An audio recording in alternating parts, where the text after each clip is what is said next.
নমস্কাৰ বন্ধুসকল, welcome to my YouTube channel পাৰ্থমেশলৈ। আজিৰ এই ভিডিঅ'টিত আছে খুবেই গুৰুত্বপূৰ্ণ ইনফৰমেশ্যন, সেইবাবে কাইণ্ডলি স্কিপ নকৰাকৈ সম্পূৰ্ণ চাব। আৰু যদি নতুনকৈ মোৰ ভিডিঅ' চাই আছে তেনেহ'লে এটা অনুৰোধ কৰিম, মোৰ ভিডিঅ'টি চোৱাৰ পাছত আপোনালোকৰ যদি মোৰ ভিডিঅ'টি ভাল লাগে আৰু আগন্তুক দিনতো মোৰ ভিডিঅ'সমূহ চাব বিচাৰে তেনেহ'লে কাইণ্ডলি এই ইউটিউব চেনেলটি ছাবস্ক্ৰাইব কৰি ল'ব যদি এতিয়ালৈকে ছাবস্ক্ৰাইব কৰা নাই, আৰু লগত থকা বেল আইকনটিও প্ৰেছ কৰি ল'ব। ইয়াৰ লগতে সকলো ভিউৱাৰ্ছৰ বাবে এটাই ৰিকুৱেষ্ট আছে মোৰ ফালৰ পৰা যে আপোনালোকৰ যদি মোৰ ভিডিঅ'টি ভাল লাগে কাইণ্ডলি লাইক এটা দিবলৈ নাপাহৰিব, কিয়নো আপোনালোকে দিয়া এটা লাইক মোৰ বাবে অতিকৈ গুৰুত্বপূৰ্ণ হয়। মই ইনস্পিৰেশ্যন পাওঁ সেই লাইকসমূহৰ পৰা যেন আগন্তুক দিনত আৰু ভাল গুৰুত্বপূৰ্ণ ইনফৰমেটিভ ভিডিঅ' প্ৰস্তুত কৰি আনিব পাৰোঁ আপোনালোকৰ বাবে। মই বিভিন্ন চৰকাৰী চাকৰি, চৰকাৰী আঁচনি আৰু চৰকাৰী ইনফৰমেশ্যন যিসমূহ আমি জনাটো আমাৰ বাবে অতি প্ৰয়োজনীয় তাৰ ওপৰত ভিডিঅ'জ আপলোড দি থাকোঁ।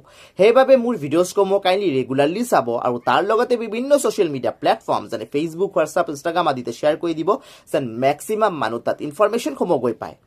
আৰু আপোনালোকৰ মনত যদি চৰকাৰী চাকৰি অথবা আঁচনি সম্পৰ্কীয় কিবা প্ৰশ্ন আছে কাইণ্ডলি মোৰ ভিডিঅ'ৰ কমেণ্ট বক্সত লিখি দিব, মই তাৰ উত্তৰ দিবলৈ ডেফিনেটলি চেষ্টা কৰিম। চ' বন্ধুসকল, এতিয়া আৰু পলম নকৰাকৈ আজিৰ ভিডিঅ'টো আৰম্ভ কৰিছোঁ।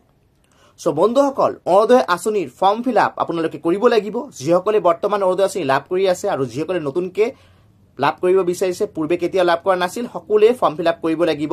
কিন্তু কথা এটা আছে, আপোনালোকে তেতিয়াই ফৰ্ম ফিল আপ কৰিব পাৰিব যেতিয়া আপুনি গ্ৰাম্য সভাত গৈ নাম দিছিলে অৰুণোদয় আঁচনিৰ বাবে, আৰু আপুনি চৰকাৰী যিসমূহ এলিজিবিলিটি ক্ৰাইটেৰিয়া বান্ধি দিছে, অৰ্থাৎ যোগ্যতাৰ মাপকাঠি বান্ধি দিছে অৰুণোদয় আঁচনিটো পোৱাৰ বাবে, সেইখিনি যদি আপোনালোকে ফুলফিল কৰে তেতিয়াহ'লে আপোনালোকৰ নাম আহিব। সেই নাম অনুসৰি আপোনালোকে ফৰ্ম ফিল আপ কৰিব লাগিব। এইবাৰ ফৰ্ম ফিল আপৰ ক্ষেত্ৰত কিন্তু এটা গুৰুত্বপূৰ্ণ কথা আহি পৰিছে। ৰাচন কাৰ্ডৰ নাম্বাৰ জেৰক্সটো ৰাচন কাৰ্ডৰ জেৰক্স আৰু ৰাচন কাৰ্ডৰ নাম্বাৰটো ফৰ্মতো মেনশ্যন কৰিব লাগিব, আধাৰ কাৰ্ডৰ নাম্বাৰ মেনশ্যন কৰিব লাগিব, এড্ৰেছ লিখিব লাগিব, ভোটাৰ আইডিৰ যিটো ইপিক নাম্বাৰ আছে ইপিক নাম্বাৰ বহাব লাগিব, বেংকৰ ডিটেইলছ গোটেইখিনি ফিল আপ কৰিব লাগিব। আৰু বন্ধুসকল, ধুনীয়াকৈ আপোনালোকে ফৰ্ম ফিল আপ কৰিব, কোনো ধৰণৰ যেন মিষ্টেক নহয়, এইটো মনত ৰাখিব, স্পেচিয়েলি বেংকৰ একাউণ্টৰ ডিটেইলছসমূহ ফিল আপ কৰাৰ ক্ষেত্ৰত। চ' বন্ধুসকল, নতুন আৰু পুৰণি সকলোৱে মিলি কৰক ফৰ্ম ফিল আপ। যিসকলৰ নাম আহিছে আগন্তুক দিনত আপোনালোকে অৰুণোদয় আঁচনি লাভ কৰিব, নতুনসকলে লাভ কৰিব, আৰু বৰ্তমান যিসকলে লাভ কৰি আছে তেওঁলোকে লাভ কৰি থাকিব। কিন্তু এটাই কথা, চৰকাৰী যিসমূহ যোগ্যতাৰ মাপকাঠি বান্ধি দিছে সেইখিনি ফুলফিল কৰিব লাগিব। চ' বন্ধুসকল, এইটো হৈছে আজিৰ প্ৰথমটো গুৰুত্বপূৰ্ণ খবৰ অৰুণোদয় আঁচনিৰ লগত জড়িত। এতিয়া আহিছোঁ আজি দ্বিতীয়টি গুৰুত্বপূৰ্ণ খবৰলৈ। দ্বিতীয়টি গুৰুত্বপূৰ্ণ খবৰে হৈছে ADRE 2.0 ৰিজাল্ট। হয়, ADRE 2.0 ৰিজাল্ট ডিক্লেয়াৰ হৈ গ'ল। যিসকলে পাছ কৰিছে আপোনালোকক কংগ্ৰেচুলেশ্যনছ। তাৰ লগতে আৰু এটা কথা জনাই দিওঁ, নেক্সট লেভেল যিটো স্কিল টেষ্ট হ'ব বা ইণ্টাৰভিউ হ'ব বহুতৰ, তাৰ বাবে আপোনালোকে প্ৰিপেৰেশ্যনটো লওক। স্কিল টেষ্টত কিন্তু আপোনালোকে কোনোবা যদি ড্ৰাইভাৰ পষ্টত এপ্লাই কৰিছিলে আপোনালোকৰ ড্ৰাইভিং স্কিলছসমূহ অকণমান ইম্প্ৰুভ কৰি লওক এইকেইদিনত। কম্পিউটাৰ টেষ্ট যিসকলে দিব কম্পিউটাৰ অকণমান প্ৰেক্টিছটো বঢ়াই দিয়ক। আৰু যিসকলে ইণ্টাৰভিউ দিব আপোনালোকে অকণমান জেনেৰেল নলেজৰ ওপৰত বেছিকৈ গুৰুত্ব দিয়ক, জিকেৰ ওপৰত।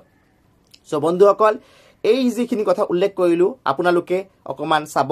আৰু এটা কথা কৈ দিওঁ, আপোনালোকৰ যে নেক্সট যিটো এক্সাম হ'ব তাৰ বাবদ আপোনালোকে এটা এডমিট কাৰ্ড লাভ কৰিব, ক'ত যাব লাগিব, ভেনিউ অফ এক্সাম আপোনালোকে লাভ কৰিব, টাইম অফ এক্সাম লাভ কৰিব।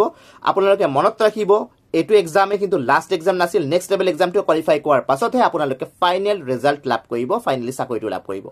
সেইবাবে নেক্সট লেভেল এক্সামটো কেতিয়া হ'ব, কি হ'ব তাৰ সবিশেষ জানিব পাৰিব মোৰ ভিডিঅ'ৰ যোগেদি। চ' সেইকাৰণে মোৰ ভিডিঅ'জবোৰ কাইণ্ডলি ৰেগুলাৰলি চাব। আজিৰ আপডেটছ ইমানে, আকৌ লগ পাম নতুন ভিডিঅ'ত নতুন আপডেট লৈ। তেতিয়ালৈ নমস্কাৰ আৰু ধন্যবাদ।